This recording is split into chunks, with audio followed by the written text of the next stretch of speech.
星期六早上，爸爸媽媽趁着雨後天放晴，帶哥哥和我到香港公園去。我們到達公園後，發現遊樂場的設施還是濕淋淋的。哥哥提出一個主意，我們比賽找蝸牛吧。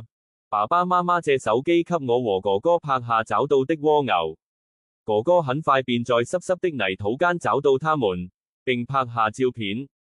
照片中的蝸牛有的背着淺棕色圓圓的殼，也有的背着深棕色像海螺一樣的殼。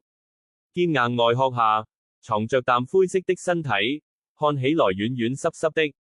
我也不甘示弱，努力地看啊看，可是總找不到蝸牛的影子。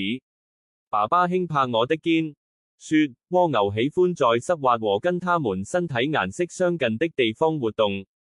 我就恍然大悟，再仔細地看，終於找到了一隻小蝸牛躲在一堆枯葉旁。我不小心碰到它頭頂上一雙短小的觸角，它馬上機警地縮進殼裏。哥哥告訴我要小心一些，別打擾了動物的生活。接着，我們一起拍下蝸牛緩緩走路的有趣的樣子。